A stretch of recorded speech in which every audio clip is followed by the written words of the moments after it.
We've been talking around here for about a decade about the idea of a rebel in the booth and how hard it is to make it happen with your televised partnerships. And Pat McAfee is now entering here where he doesn't have any experience at this. But you didn't have any experience at punting either, did you, when you were drafted? Did you have any experience punting when you were drafted? I had a little bit, Dan, and this is going to get inside baseball. But like in college, you do the rugby punt where you run to the right, then you just kick the ball as hard as you can, and it goes on the ground, and it just rolls forever because the rules in college football are different than in the NFL. In college, everybody can leave the line of scrimmage as soon as the ball is snapped. So when you're rolling right, that's like buying time for your coverage team. Then you kick it on the ground and let it roll. And it was basically just be an athlete and don't fall on your face. In the NFL, it's a two-step thing where you have to hit the ball very high. You have to turn it over because only two people are allowed to leave the line of scrimmage before the ball is kicked. So it was one of those things where I did punt in college, but I had no clue how to actually punt. It was just like a meathead swinging his leg as hard as he can, let the ball bounce. And I played on a team with Pat White, so we didn't punt that much. And then when Bill Polian drafted me, he was basically said to me on draft day, "Oh, we think you're athletic enough to figure it out." I'm like, "Well, I hope so, Bill. I mean, it's an opportunity of a lifetime here where it's just we're hoping on something." In my first week there, you have like rookie camp a week after the draft, and they had 3 other punters there or whatever, and I was terrible.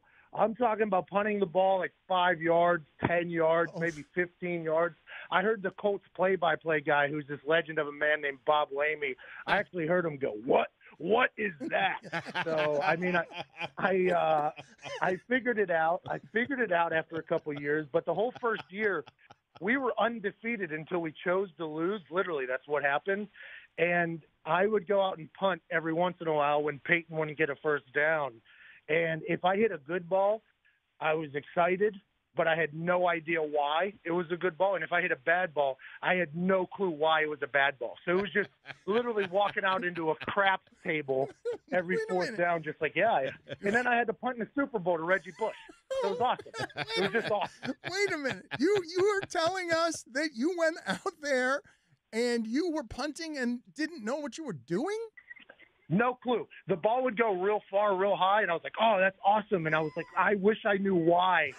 I wish I knew." Wait, but how is that possible? Wait, Pat, what if the coach asked you, "Hey, let's kick this one out of bounds"? Like, could you even control it? I would say, yeah, let's do that. Yeah, that sounds like a great idea. That's what I'm trying to do too. Yeah, absolutely. Yeah, guys. Yeah, it was a nightmare. It was a full nightmare. I would hit a shank. I would hit a terrible punt. And I would come to the sidelines like the first couple of times, and Vinatieri would be like, "What happened, man?" I'm like, "I have no idea. I guess it hit off the side of my foot." That's not the guy you want greeting you on the sideline. No, but I mean, this isn't the quarterback you want to have. It's certainly not the kicking companion. Like, is there anyone more sculpted at their skill than that guy? Like, Vinatieri's looking at you and, "What kind of savage are you, idiot? Like, what's the matter with you?" Well, you got to remember, too, I lied right to Bill Polian's face when I was coming out of college because I kicked field goals in college, right? So whenever the scouts came and worked me out, the Colts scouts were the only ones that had me punt, right? They were the only ones that had me punt in a personal workout with them. Everybody else saw me as a field goal kicker. So the scout was like, "Hey, Bill Polian would like to know if you've ever held before," because I kicked in college, right? And I was like, "Oh, yeah, I hold all the time. I knew this was possibly going to come. I would hold like twice a week. I practiced for our backup guys. I ain't never held a ball in my life. So the day I get drafted, Vinatieri like calls me to congratulate me. And he was like, Vinatieri knew of me because we have some West Virginia alum in the athletic training room who are good people. So they would always watch the West Virginia games. I kind of follow along. And Vinny was like, "Hey, man, welcome to the team. I'm excited to get to know you." You know, I'm like, "Yeah, Vinny, you too, man. You're the legend. I watched my brother and parents playing with Tecmo Bowl, and you were in it still. I don't know how you're doing this. Like, you're an awesome guy," you know, like complimented him. And he was like, "Oh, yeah, cool, man." And then he literally asked me, he was like, "You kicked in college, right? Have you ever held before?" Like, that was a real question from Vinatieri about his legacy. I heard it coming through his voice. He's like, "Have you ever held before?" And I was like, "You know what? Vinny, I'm going to have to be honest to you. This is the first time I've been honest about this whole thing. I mean, I have never held before." And he was like, "Damn," like you heard him say, "Damn."